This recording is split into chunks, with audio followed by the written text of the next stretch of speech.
The Guardian's price, the mountain peak, touched the clouds like a finger pointing at heaven. But Thomas wasn't looking at heaven. He was looking at hell. The cave entrance halfway up the mountain glowed with an orange light. Inside that cave lived Vamora, the dragon lady. And Thomas was climbing toward her. His legs shook with every step. Not from tiredness, from fear. Below him, the village of Stonehaven looked tiny. Small wooden houses with smoking chimneys, fields of wheat swaying in the wind. The church bell tower standing proud in the center. It was home. It was everything Thomas had ever known, and he would never see it again. "Keep moving, boy," he whispered to himself. "Mother needs that medicine. This is the only way." Thomas was 25 years old. He wasn't special. He wasn't a hero. He was just a farmer who grew potatoes and carrots. His hands were rough from digging soil, not holding swords. His muscles were built for plowing fields, not fighting monsters. But his mother was dying. The fever had taken her 3 weeks ago. The medicine she needed cost more gold than Thomas would earn in 10 lifetimes. Then the village elder made his offer. "Go to Vamora. Be her husband. We'll pay for your mother's treatment. Husband." The word tasted like poison in Thomas's mouth. For 200 years, Vamora had protected Stonehaven. When bandits came, she burned them to ash. When monsters crawled from the dark forest, she tore them apart with her claws. When winter storms threatened to destroy crops, she used her magic to push the clouds away. She kept the village safe, but her protection came with a price. Every 50 years, she demanded a husband. The village always sent their bravest warrior. Strong men with scars and muscles, men who had killed wolves with their bare hands, men who feared nothing. None of them ever came back. The first one went 200 years ago. Then another 50 years later. Then another, and another. 4 men total sent to the dragon's cave. 4 men who disappeared forever. Now it was time for the 5th. Thomas reached a flat area on the mountain path. He stopped to catch his breath. His small bag felt heavy on his shoulder. Inside was everything he owned. 2 shirts, 1 pair of pants, a wooden cup his father had carved before he died, a small painting of his mother smiling. Not much for a whole life. "Why did it have to be me?" Thomas said to the wind. "I'm not brave. I'm not strong. I'm just me." But he knew why. All the warriors had suddenly become cowards. One claimed his back hurt. Another said his wife was pregnant. A third simply ran away in the night. Only Thomas had a reason to go. Only Thomas had something worth dying for. He continued climbing. The sun was setting now, painting the sky orange and purple. Beautiful colors for an ugly day. Finally, after 3 hours of climbing, Thomas reached the cave entrance. It was massive, 20 feet tall and 30 feet wide. The orange glow came from inside, like a fire burning deep within the mountain. Thomas's heart hammered against his ribs. He wanted to run. Every part of his body screamed at him to turn around and flee. But he thought of his mother's pale face, her weak voice, her gentle hands that had raised him alone after father died. He stepped forward. "Hello?" His voice was barely a whisper. He cleared his throat and tried again. "Hello, I'm from Stonehaven. The village sent me." Silence. Then a sound. A deep breathing like wind through a tunnel. Something was moving in the darkness. 2 eyes opened. They glowed red like burning coals. They were huge, each one bigger than Thomas's head. "So," a voice said. It was feminine but powerful, deep and ancient. "The village finally sends me another husband." It took them long enough. A shadow moved. Thomas heard the scrape of claws on stone, the click of something heavy walking. Then she emerged from the darkness. Vamora was terrifying and beautiful at the same time. Her face was that of a woman, high cheekbones, full lips, sharp eyes. But her skin was covered in crimson-red scales that shimmered in the firelight. 2 massive horns curved back from her head like a crown. Her body was humanoid but larger, at least 12 feet tall. Powerful arms ended in clawed hands. Massive wings folded against her back. A long, thick tail swished behind her. She wore simple clothing, a leather vest and cloth wrapped around her waist. But she didn't need armor. Her scales were protection enough.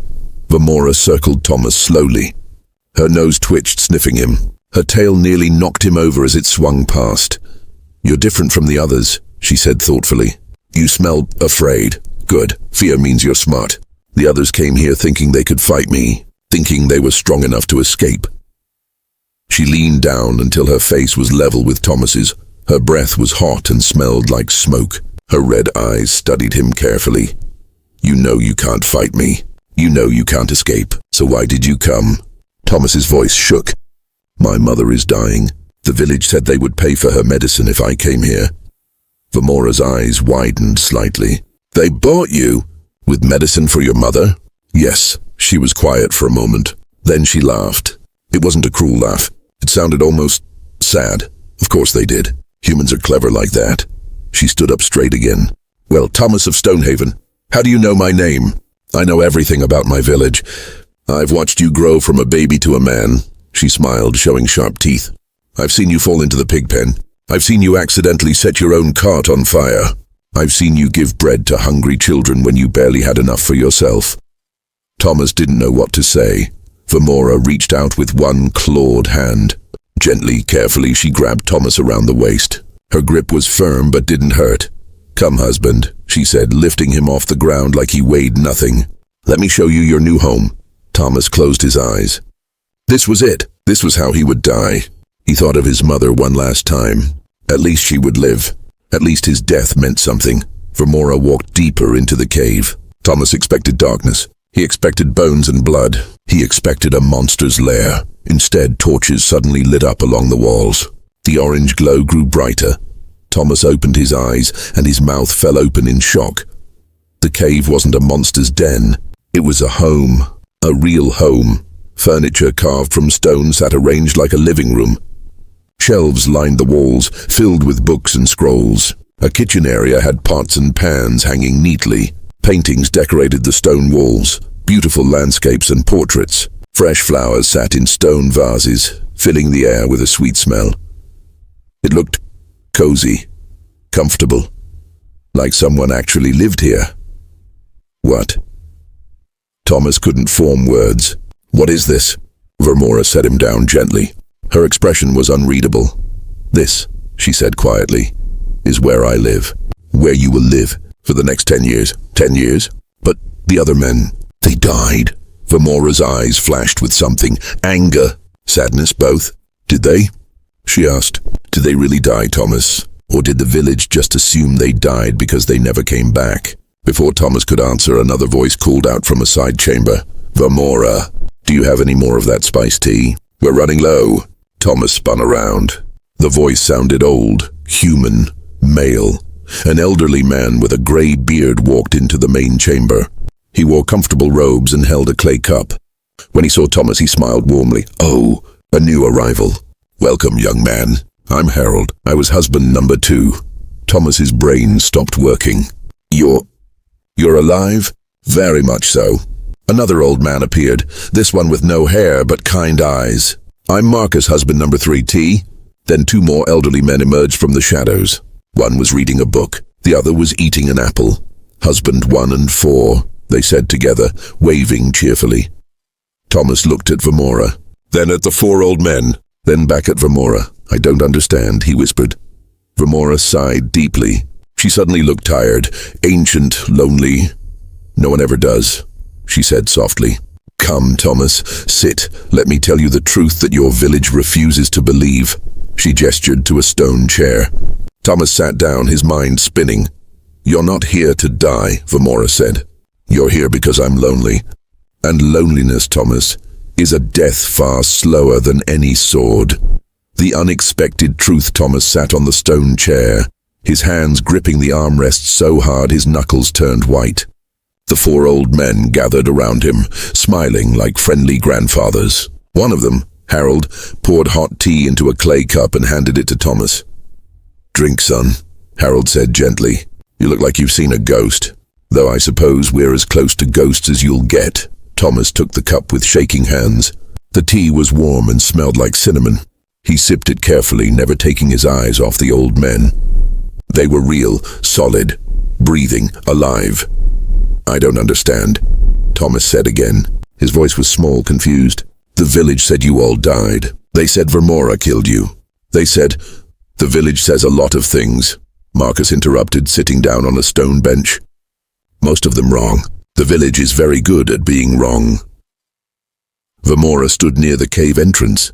her massive form silhouetted against the fading sunlight. Her wings were folded tight against her back. She looked out at the darkening sky, not speaking. "Let me explain," Harold said, pulling up a small wooden stool. "I was the second man sent here. That was 150 years ago." 150 years. Thomas nearly dropped his cup. "But you don't look that old." Harold smiled. "Dragon magic, boy. Time moves differently in this cave. I've been here 10 years, but outside. Centuries passed. When I finally left, everyone I knew was long dead. So I didn't go back to Stonehaven. I went somewhere new." "We all did," said Marcus. "Vamora keeps us here for 10 years. She feeds us, talks with us, treats us like honored guests. Then she gives us gold and takes us to a beautiful valley far from here. We start new lives. Rich lives. Free lives."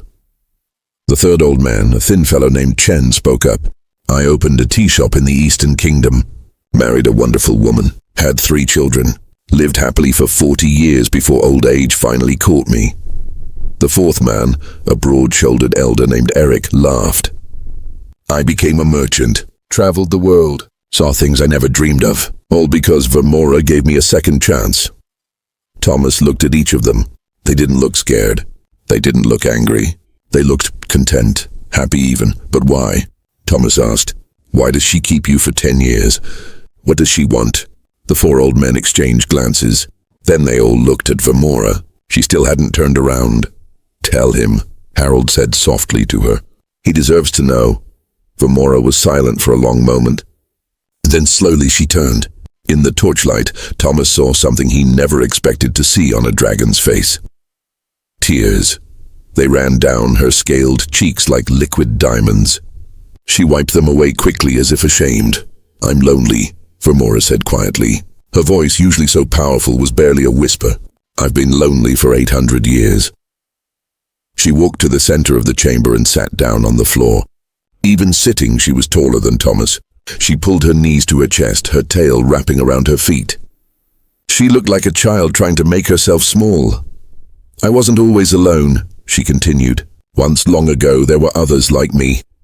Dragons. Dozens of us. We had families, communities. We lived in these mountains together." "What happened to them?" Thomas asked. "Humans killed them." Vamora's voice was flat, emotionless. "Not your village. Other humans. Kingdoms that wanted dragon scales for armor, dragon blood for potions, dragon hearts for magic. They hunted us. One by one, my family fell. My mother, my father, my brothers, my sisters, my friends." She looked at her clawed hands. "I was the youngest. The fastest. I escaped and hid in this cave. For 200 years I hid alone, hating humans, fearing them. Then why protect Stonehaven?" Thomas asked. A small smile touched Vamora's lips. "Because one day I heard singing. A small human child had wandered up the mountain picking flowers. She sang a beautiful song. She saw me and didn't scream. She just said, 'You're very pretty, dragon lady. Are you lonely?' I get lonely too sometimes." Tears fell again. "She was 5 years old. She offered me a flower, a simple yellow flower, and I realized, not all humans are hunters. Some are just people." Harold picked up the story. After that, Vamora started watching the village, protecting it from dangers, but she never came down, never spoke to anyone, just watched from above. "For 50 years I protected them in silence," Vamora said. "Then I got brave. I flew down to the village one night and spoke to the elder. I said, 'I've kept you safe. I asked for nothing but one small thing. Send me someone to talk to, just for a while, someone who will keep me company. Then I'll return them safely.'" Her expression darkened. The elder agreed. "But when the first man, a warrior named Drake, came to my cave, he tried to kill me the moment he arrived. He thought he would be a hero. He attacked me with his sword." "What did you do?" Thomas whispered. "I disarmed him, knocked him unconscious. When he woke up, I explained that I meant no harm. It took 3 days before he stopped trying to escape. 3 weeks before he stopped fearing me. 3 months before he actually talked to me like I was a person." She smiled sadly at the memory. "By the end of 10 years, Drake and I were friends. Real friends. He told me about his life. I told him about mine. We played chess. We shared meals. We laughed together. For the first time in centuries, I wasn't alone."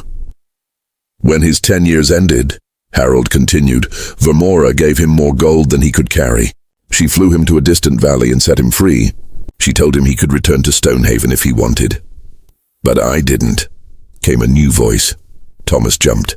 An old man appeared from a deeper chamber, older than the others, with a walking stick and a long white beard. Drake? Thomas asked. The very same, Drake smiled. Husband number 1, I'm back visiting. I do that sometimes. Drake sat down with a groan. I didn't return to Stonehaven because Vermora asked me not to.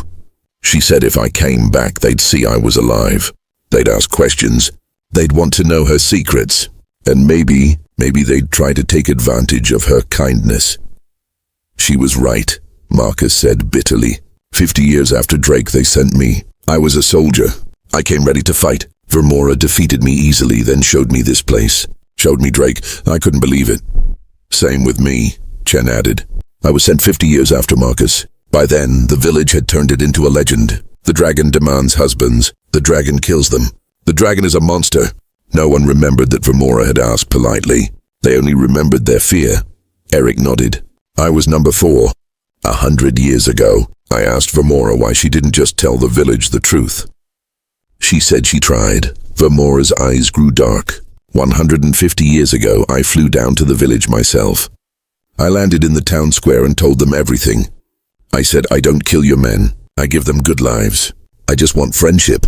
Please stop fearing me. What happened? Thomas asked, though he already knew it wouldn't be good. They shot arrows at me, Vermora said flatly. Called me a liar. Said I was trying to trick them. They sent 100 soldiers up this mountain to rescue the men they thought I'd kidnapped. She stood up, her full height making shadows dance on the walls. I had to scare them away. I roared. I breathed fire into the sky. I made the mountain shake.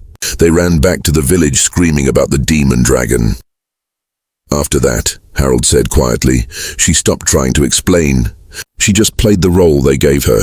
The monster. The beast. It was easier than being rejected for telling the truth.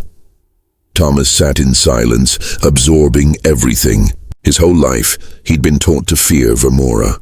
The village elders told stories of her cruelty. Children were warned never to climb the mountain. Songs were sung about the brave men who sacrificed themselves. All lies, or at least all misunderstandings.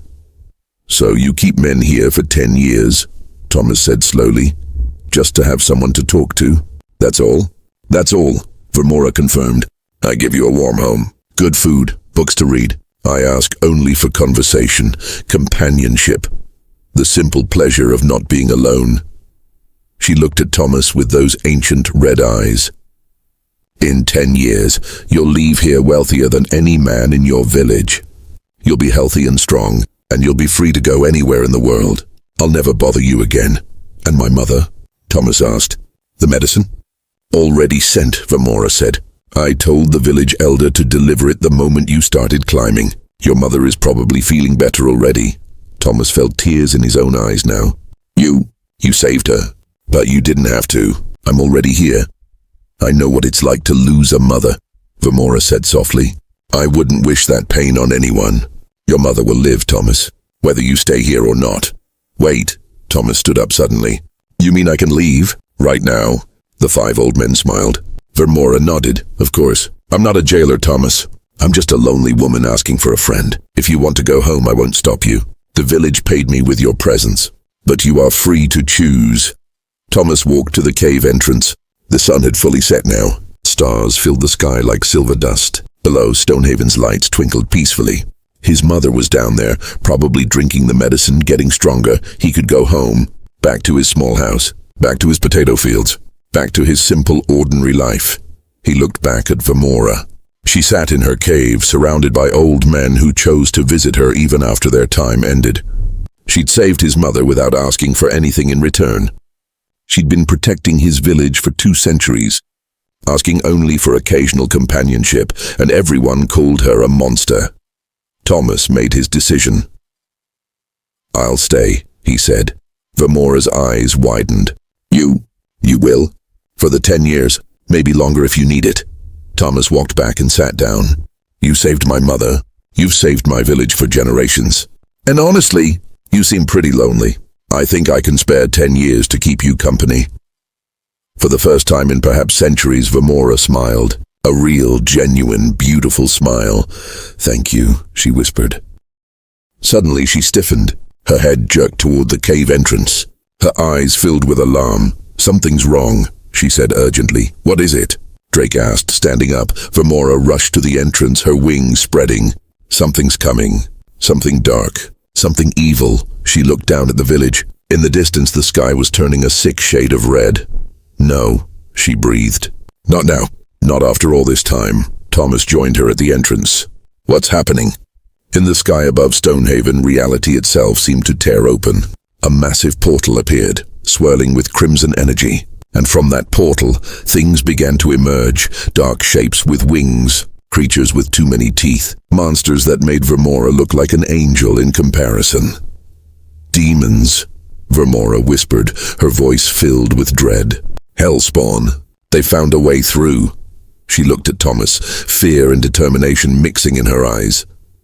"Your village called me a monster for 200 years, Thomas.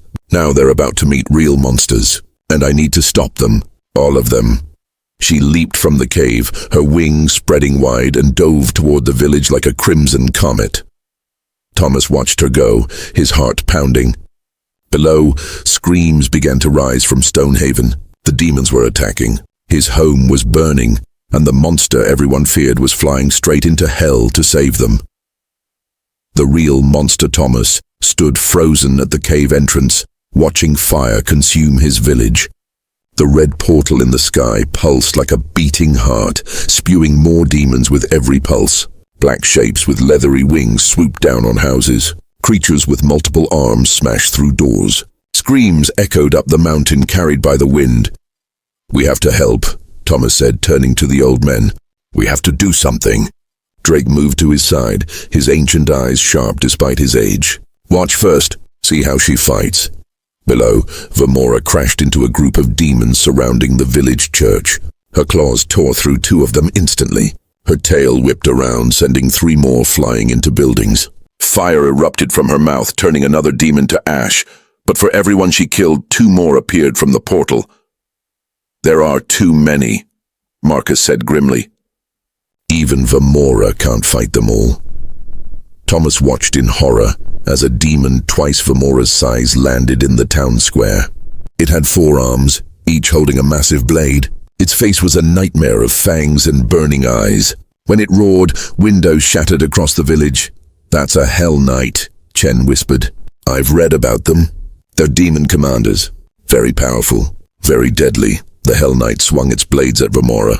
She dodged 2, blocked 1 with her claws, but the 4th caught her shoulder. Blood, crimson and glowing, splattered on the ground. Vamora roared in pain and rage. "She's hurt!" Thomas started forward, but Eric grabbed his arm. "Wait, boy. Look at the village warriors. See what their weapons do." Thomas looked. A group of Stonehaven soldiers had formed a defensive line near the market. They thrust spears at the demons. They swung swords. They fired arrows. Nothing worked. The weapons bounced off demon skin like hitting stone. One soldier managed to stab a demon through the chest. The creature just laughed, pulled the spear out, and threw the soldier into a wall. "Normal weapons can't hurt them," Drake explained. "Demons are from another realm. Physical force means nothing to them. They're made of hate and darkness. Then how do we stop them?" Thomas demanded. Drake smiled sadly. "We don't. Only Vamora has magic strong enough to close the portal. But she needs time. Time she doesn't have with that Hell Knight attacking her." Thomas watched Vamora fight.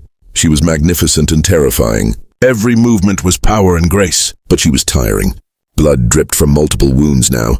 The Hell Knight pressed its attack, driving her backward. And behind the Hell Knight, dozens more demons poured through the portal. "There has to be something," Thomas said desperately. "Some weakness. Something we can use." Harold spoke up from the back of the cave. "Actually, there might be." Everyone turned to look at him. The old man walked to a stone shelf and pulled down an ancient book. Its pages were yellow with age, covered in Vamora's careful handwriting. "Vamora keeps records," Harold explained. 800 years of knowledge, including information about demons from the old wars. He flipped through pages quickly. "Here, I remember reading this. Demons are vulnerable to pure silver and sacred symbols, things blessed by genuine faith. The purity burns them. Silver." Thomas's mind raced. The church! The church has silver bells! Yes, Chen nodded excitedly. And holy water, sacred ground. If we could get to the church and ring those bells, the sound would weaken the demons, Drake finished. Give Vermora the opening she needs to close the portal. But the church is surrounded, Marcus pointed out. Demons are everywhere. No one could reach it. Thomas was already moving. He grabbed a knife from the kitchen area, a simple blade with a silver handle. Not much, but better than nothing. I can reach it, he said. You? Eric looked doubtful. Boy, you're a farmer. You've never fought anything more dangerous than a chicken. Exactly, Thomas said, heading for the cave exit. I'm nobody. I'm not a warrior. I'm not a hero. I'm just a scared farmer who's very good at running away from danger. He looked back at the old men. I've spent my whole life running, from responsibility, from fear, from anything difficult. Maybe it's time I ran towards something instead. Drake studied him for a long moment. Then he smiled, a warrior's smile full of respect. You're braver than I was, Thomas. Go, we'll pray for you. Thomas didn't wait. He sprinted down the mountain path, his heart hammering like drums. The silver knife felt small and useless in his hand. His legs screamed with effort. His lungs burned, but he didn't stop. He reached the village outskirts within minutes. The smell hit him first, sulfur and burning wood. Houses were on fire. Bodies lay in the streets. People ran screaming, trying to escape the demons that hunted them. Thomas forced himself not to look. If he looked too closely, if he let himself feel the horror, he'd freeze. So he focused on one thing. The church bell tower rising above the chaos. A demon landed in front of him. It looked like a giant bat with human hands and too many teeth. Its eyes glowed red as it spotted Thomas. Human, it hissed. Fresh meat. Thomas dove to the side as the demon's claws slashed where his head had been. He rolled, came up running, and sprinted down an alley. The demon shrieked and chased him. This is insane, Thomas thought as he vaulted over a barrel. This is completely insane. The demon was faster. It caught up, grabbed Thomas's shirt and lifted him off the ground. Its breath smelled like rotting meat and death. Nowhere to run, little human, it laughed. Thomas stabbed upward with his silver knife. The blade sank into the demon's hand. The creature screamed, a sound that made Thomas's ears ring. Smoke poured from the wound where silver touched demon flesh. The demon dropped Thomas and stumbled backward, staring at its burning hand in disbelief. Silver? It screeched. You have silver? Thomas didn't answer. He ran. Behind him, the demon's screams alerted others. 3 more demons appeared, diving from rooftops. But they'd seen what happened to their friend. They circled Thomas carefully, afraid of his small knife. Stay back, Thomas shouted, waving the blade. His hand shook so badly he nearly dropped it. The demons laughed. 1 little knife, 3 of us. Bad math for you, human. They lunged together. Thomas closed his eyes, certain he was dead. A massive shadow passed overhead. Vermora crashed into the demons like a meteor. She was covered in wounds, bleeding from a dozen cuts, but her eyes blazed with protective fury. Touch my husband and die, she snarled. Her claws tore through the first demon. Her tail impaled the second.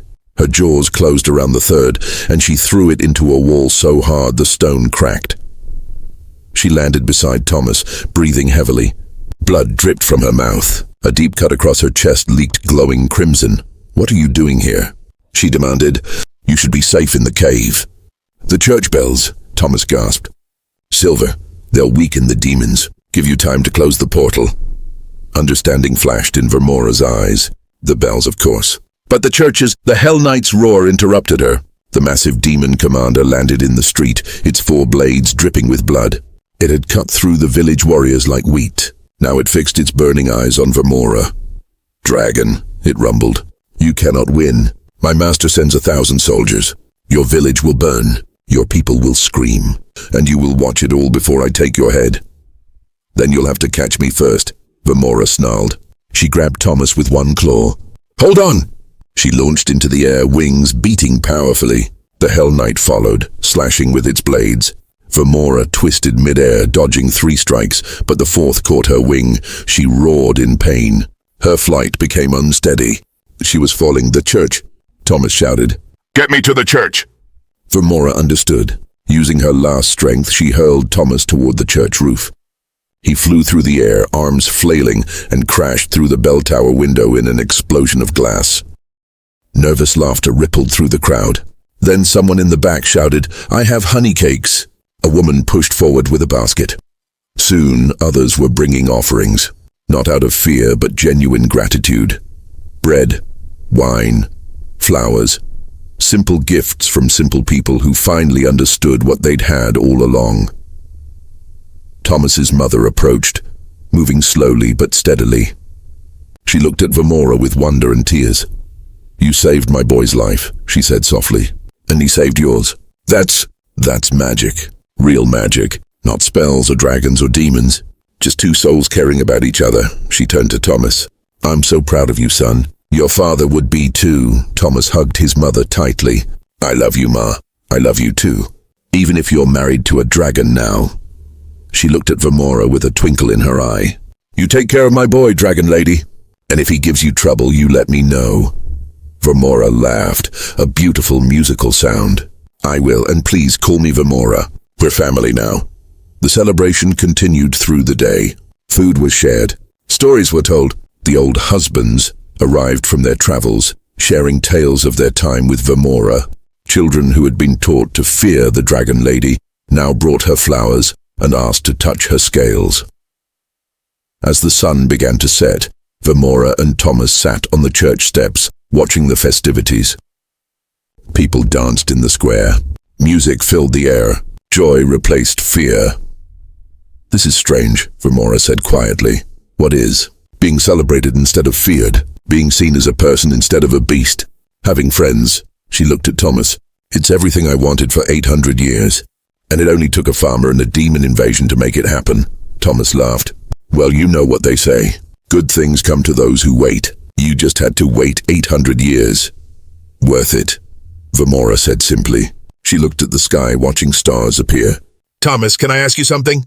"Of course. Do you really want to marry me? Or was that just words in the moment? Because I won't hold you to it. You're young. You have your whole life ahead of you. You could find a nice human girl, have children, grow old surrounded by family." Thomas was quiet for a moment, thinking carefully. "Can I be honest? Always. 3 days ago I was terrified of you. 3 days ago I thought marriage to a dragon meant death. 3 days ago I climbed this mountain expecting to die saving my mother." He turned to look at her. "But now I know you. I've seen your kindness, your loneliness, your strength, your heart. And honestly, the idea of marrying you doesn't scare me anymore. It actually sounds nice." Vamora raised an eyebrow. "Wonderful," Thomas corrected with a grin. "Amazing, extraordinary, the adventure of a lifetime. Pick your favorite word." "What about children?" Vamora asked softly. "Family and normal life." Thomas shrugged. "Who says we can't have family? Maybe not children biologically, but family isn't just blood. It's people who care about each other. We already have that. You, me, the old men, my mother, the whole village apparently." He took her massive clawed hand in his small human ones. "Besides, I've had normal. Normal was lonely potato fields and quiet desperation. I'll take extraordinary any day." Vamora's eyes filled with tears again. "You're sure?" "Absolutely certain. Because once we do this, once we make it official, I'm keeping you forever. Dragon's mate for life, Thomas. All 4,000 years or so." 4,000. Wait, you'll live 4,000 years. Give or take a few centuries. Thomas blinked. "And me? Well, dragon magic does tend to extend the life of those close to us. You'd probably live, maybe 3,000 years. Possibly more." Thomas's mind reeled. 3,000 years. 3,000 years of adventure, of friendship, of not being alone, of mattering. "Sold," he said. Vamora laughed so hard she nearly fell off the church steps. "Just like that. I tell you you'll live 3,000 years and you just say sold. What else is there to say?" Thomas grinned. 3,000 years with a friend sounds better than 70 years alone. Vamora pulled him into a hug, careful not to crush him. "You're insane, Thomas of Stonehaven. Completely insane," says the dragon who collects husbands for companionship. Fair point. They sat together as night fell completely. The celebration continued below, but up on the church steps, they had their own moment of peace. "So when's the wedding?" Thomas asked. "Eager, are we?" "Well, you did call me husband for 3 days. Might as well make it official. Vermora thought for a moment. 1 month. Give the village time to prepare. Give us time to figure out how this works. Give you time to back out if you change your mind. I won't change my mind. Still, 1 month. Deal. Thomas held out his hand. Vermora touched it with one claw and they shook on it. Human and dragon, farmer and guardian. 2 unlikely souls making an even more unlikely promise. 1 month later, the village square was decorated with flowers and ribbons. Every person in Stonehaven attended the ceremony, along with visitors from neighboring villages who had heard the story and came to witness history. Thomas wore a simple but clean suit, the finest he'd ever owned. His mother had made it herself, crying tears of joy the entire time. Vermora wore a dress, a massive creation of silk and silver that had taken 6 seamstresses a week to complete. Her scales gleamed in the sunlight. Her wings were folded gracefully behind her. She looked beautiful and terrifying and magnificent all at once. The village elder performed the ceremony, his voice steady with genuine happiness. We gathered today not just to witness a marriage, but to celebrate a truth we forgot. Love has no boundaries. Friendship knows no limits. And family is built not by blood, but by choice. He looked at Thomas and Vermora. Do you, Thomas, take this dragon as your wife? To stand beside her through centuries? To be her companion, her friend, her partner in all things? I do, Thomas said clearly. His voice didn't shake. And do you, Vermora, take this human as your husband? To protect him, cherish him, walk beside him through whatever comes? I do. Vermora's voice rang out like a bell. Then by the power vested in me and witnessed by everyone here, I declare you husband and wife. You may kiss, I suppose. The crowd laughed. Thomas and Vermora looked at each other. She was 12 feet tall. He was 5.5. The logistics were complicated. Vermora solved it by kneeling down. Thomas stood on his toes. They kissed, gently, carefully, sweetly. The crowd erupted in applause and cheers. Flowers were thrown. Children laughed. Even the old husbands wiped tears from their eyes. As Thomas and Vermora turned to face their people, their family, hand in claw, Thomas thought about how strange life was. A month ago he'd climbed a mountain expecting to die. Now he stood married to a dragon, surrounded by people who loved them both, looking forward to centuries of adventure. Happy, Vermora whispered. Incredibly, Thomas whispered back. No regrets? Not a single one. That night, as they flew back to their cave, their home, Thomas looked down at Stonehaven. Lights twinkled like stars. Music and laughter floated up on the wind. The village was thriving, protected, happy. You know what the best part is? Thomas said as they landed. What? Everyone got what they wanted. The village got a protector who lives among them as a friend. My mother got to see me happy. You got companionship and acceptance. The old man got to attend a wedding. And you? Vermora prompted. Thomas smiled. I got to stop being invisible. For the first time in my life, I matter. I'm part of something bigger. I have a purpose. I have a partner. I have an extraordinary life ahead of me. He looked up at his dragon wife. Thank you for that. Thank you for seeing me when everyone else looked past me. Thank you for choosing me. Vermora's eyes were soft with love. Thank you for choosing me back. Thank you for being brave enough to see past scales and claws to the person underneath. Thank you for teaching this old dragon that it's never too late to hope. They entered their cave together. Inside, the old men had left gifts, new books, comfortable furniture, even a painting of Thomas and Vermora on their wedding day. As they settled in for the night, Thomas reading while Vermora sorted through scrolls, he realized something important. The village had sent him to the dragon thinking they were sacrificing him. But they hadn't sacrificed anything. They'd given him the greatest gift imaginable. A home, a purpose, a friend, a love that would last millennia. Not bad for a simple potato farmer. Thomas, Vermora said softly. I love you. It was the first time she'd said it. 3 simple words, but coming from someone who had been alone for 800 years, they meant everything. I love you too, Thomas replied. My wife, my friend, my dragon. Outside, the stars shone bright. Inside, warmth and love filled every corner of the cave. And in a small village below, people slept peacefully, protected by a dragon they finally understood. and a farmer who became a hero simply by choosing kindness over fear. The end.